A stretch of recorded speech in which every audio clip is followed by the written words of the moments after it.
이번엔 채팅창을 켜볼게요.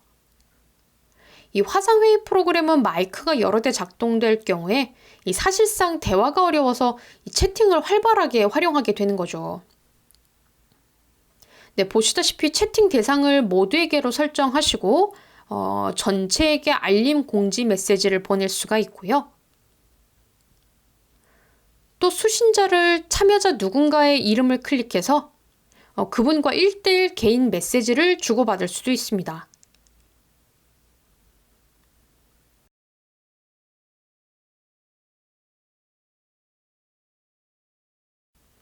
그리고 이 줌 최신 업데이트 버전에 추가된 기능이 있어요. 바로 채팅 저장 기능입니다.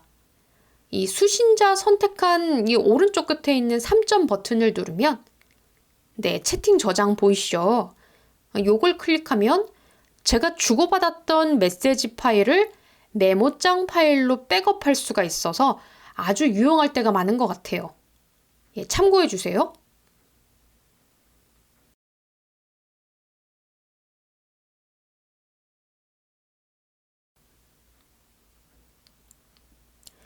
이 채팅창 아이콘 옆에 있는 참여자 아이콘도 살펴봐야 되겠죠.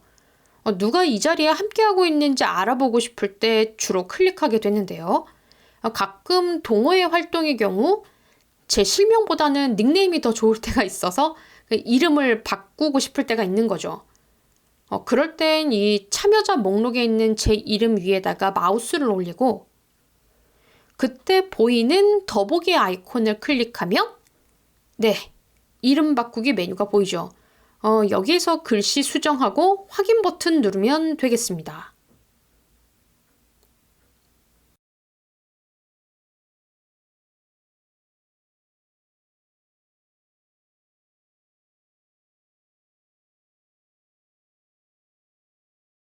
네, 다음으로는 줌에서 쓸 수 있는 반응 아이콘들 활용 방법을 소개해 보려고 합니다. 지금 스크린 하단에 보면 반응이란 이름의 아이콘이 보여요.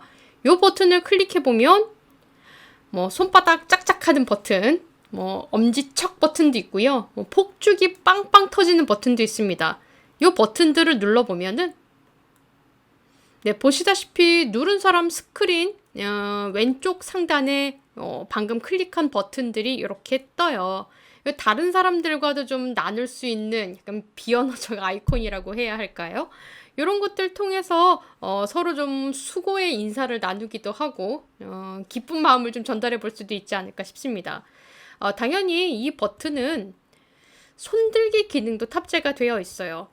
스마트폰과 마찬가지로 지금 당장 발언하기는 좀 어렵지만 나한테 발언권이 주어졌으면 좋겠다라는 바람을 표시할 때 이 손들기 아이콘을 클릭 활용하시면 좋겠습니다. 네, 이번엔 모니터 분할하는 방법을 소개해 보려고 합니다. 현재 저희 이 자리에 함께하고 있는 사람들의 모니터가 다 균일한 비율대로 맞춰서 이 모니터에 지금 뜨고 있는데요. 때에 따라서는 발표하는 사람 혹은 다른 참여자들의 얼굴만을 스크린에 가득 채워서 보고 싶을 때가 있어요. 그럴 때 쓰실 수 있는 버튼이 있습니다. 우선은 그 기능들 활성화하기에 앞서서 참가자 목록, 그러니까 스크린 하단에 있는 이 사람 디자인의 참가자 아이콘을 클릭해서 일단 명단을 띄우면 좋을 것 같고요. 두 번째로 이 스크린 오른쪽 상단에 있는 보기 버튼을 클릭했을 때 네, 현재는 갤러리라는 이름의 메뉴 선택되어 있는 걸 보게 되실 거예요. 이걸 발표자로 바꾸시는 겁니다. 이 발표자 클릭을 하게 되면 네, 보시다시피 누군가의 얼굴이 이 스크린에 가득 차게 되는데 사실 저는 이 비디오를 원한 건 아니었어요. 혹시 이 멤버들 중 좀 크게 채우고 싶은 얼굴이 있다면 네, 스크린 오른쪽 참가자 목록들 중 크게 보고 싶은 사람 이름 위에다 마우스를 올려서 이 더보기라는 이름의 아이콘을 찾으시면 됩니다. 그 더보기 아이콘을 클릭하면 이 태블릿이라는 이름의 접속자, 화면을 좀 더 크게 만들 수 있도록 하는 고정이라는 이름의 메뉴를 찾아보실 수 있습니다. 이 고정을 클릭하게 되면 태블릿 화면 이렇게 확대할 수가 있습니다. 보통은 발표자, 강의 진행자 얼굴들 크게 띄우시겠지만요. 때에 따라서는 참여자도 이런 선택이 가능하다라는 걸 한번 보여드립니다. 물론 이렇게 고정된 화면 당연히 해제하실 수도 있어요. 그렇다면 역순으로 가볼게요.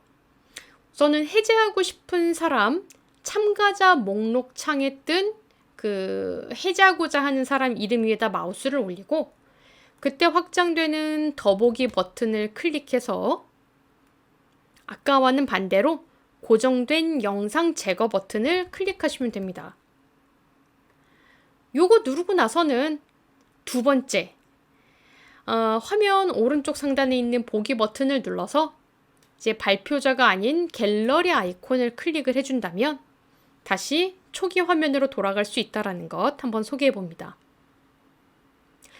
가장 중요한 기능이 남은 것 같습니다. 화면 공유 기능입니다. 자, 보통 이 화면 공유 기능은 호스트들한테 기본적으로 주어지는 기능이지만 그 회의 주관자 호스트가 참여자 게스트들한테도 이 권한을 나눴다면 이 자리에 그냥 접속하신 일반 참여자분들도 그 접속 컴퓨터에 저장되어 있는 PPT나 사진, 동영상이나 웹브라우저 같은 자료들 다른 분들과 함께 보실 수 있습니다. 그렇다면 우선 그 기능 잘 적용시킬 수 있는지 한번 테스트해 보실게요. 만약에 안 된다면 육성 혹은 채팅으로 호스트에게 요청하실 수 있겠습니다. 같이 보고자 하는 자료가 있으니까 저에게도 그 화면 공유 기능을 그 권한을 분할해 달라고 요청하는 거죠. 자, 그렇다면 한번 해볼게요. 네, 지금 스크린 보고 계시는데요. 줌을 통해 화면 공유를 하는 데 있어서의 첫 번째 수순은 그렇게 같이 보고 싶은 자료를 더블 클릭해서 컴퓨터에 띄우는 것이 가장 우선되어야 해요. 그래서 제가 자료 활성화라고 한번 적어 보았습니다. PPT라면 그 PPT 파일을 더블 클릭해서 저처럼 전체 화면으로 띄워두시면 좋을 것 같고요. 예를 들어서 제가 그 한국저작권위원회라는 사이트의 사용법을 소개한다고 가정했을 때 지금처럼 해당 사이트를 제 컴퓨터에 미리 띄워두면 되겠습니다. 자, 이렇게 해서 같이 보고 싶은 자료 일단 활성화해둔다는 것, 이 첫 번째 단계를 잘 거쳤다면 이제 그 두 번째로 줌으로 돌아와 스크린 하단에 있는 이 녹색의 화면 공유 버튼을 누르시면 되겠습니다. 이 화면 공유 버튼을 누르면 보시다시피 팝업 창을 하나 띄울 수 있습니다. 자, 이것은 제 컴퓨터에 더블 클릭해서 실행해둔 여러 가지 프로그램들이 잘 인식이 되었다라고 보여주는 창이에요. 그러니까 제가 이 화면 공유 창을 띄우기에 앞서서 미리 그 자료들을 더블 클릭해 실행을 해두었기 때문에 줌이 인식을 할 수 있었던 것이죠. 이 중에 제가 같이 보고 싶은 PPT부터 한번 공유해 볼까요? 그러면 지금 미리 보기 되어 있는 썸네일들 중 해당 PPT 파일을 클릭하고 화면 오른쪽 하단에 있는 공유 버튼을 클릭하시면 되겠습니다. 이 공유 버튼을 누르는 순간 줌은 화면 아래로 최소화되고요. 이렇게 PPT가 팝업됩니다.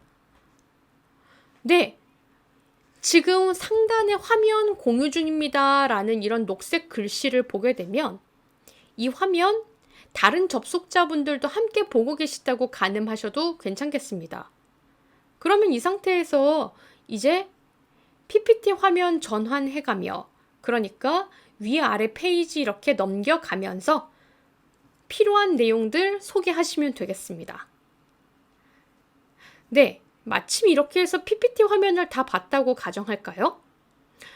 그렇다면 다시 줌으로 돌아가야 하기 때문에 화면 상단, 가운데 상단으로 마우스를 올려서 이 빨간색 공유 중지 버튼을 찾아 클릭하시면 되겠습니다. 그러면 PPT는 다시 최소화되고 줌이 팝업되면서 모두의 얼굴을 볼 수가 있게 될 거예요. 자, 그런데 저는 바로 화면 종료하지 않을 거예요. 여기서 바로 뒤이어 그 한국저작권위원회 홈페이지 사용법을 같이 볼 수 있을 것 같습니다. 자, 그렇다면 공유 중지 버튼을 눌러서 다시 처음부터 그 단계를 거칠 필요 없이 상단에 있는 세로 공유, 이 세로 공유 버튼을 눌러서 미리 인식되어 있는 이 한국저작권위원회 홈페이지 화면을 클릭해 공유 버튼을 누르시면 됩니다. 굳이 이 공유 기능을 껐다 다시 킬 필요 없이 이 상단에 있는 녹색의 세로 공유 버튼을 다시 한번 클릭한다면 띄워두었던 다른 자료로 바로 전환 공유가 가능하세요. 클릭하고 공유 버튼을 눌러서 이렇게 제 웹브라우저 화면들을 한번 띄워보도록 하겠습니다. 한국저작권위원회 그야말로 이 복잡한 저작권법이라는 게 어떻게 이루어졌는지에 대한 설명들이 아주 잘 이루어져 있고요. 거기에 더해서 혹시 컨텐츠 제작에 있어서 고민이 드는 상담들, 질문들이 있다면 그것들도 이 사이트에서 한번 살펴보실 수가 있겠습니다. 자, 마지막으로 저는 동영상까지도 한번 공유해 보려고요. 자, 그런데 동영상 공유의 경우 두 가지 옵션 체크를 해주어야 합니다. 사실 PPT나 웹브라우저 같은 경우에는 소리가 없죠. 그리고 그 글씨들이 크게 움직이지 않기 때문에 별도의 옵션을 체크하지 않더라도 무난히 화면들 같이 보실 수 있지만 동영상의 경우 소리가 있고 거기에 더해서 끊임없이 비디오가 움직이기 때문에 그 버퍼링을 최소화하기 위한 옵션들을 체크해 주셔야 돼요. 그게 지금 보고 계시는 요 왼쪽 하단의 두 가지 메뉴입니다.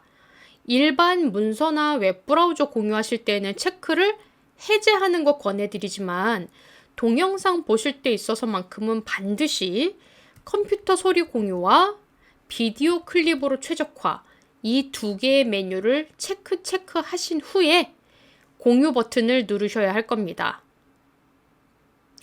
그렇게 공유 버튼을 누르고 나면 아마도 이 동영상 플레이어가 스크린에 가득 들어차게 될 거예요. 일시정지 상황이기 때문에 플레이 버튼 눌러서 재생을 하고 이제 같이 보시면 되겠습니다. 우동사리 뉴스.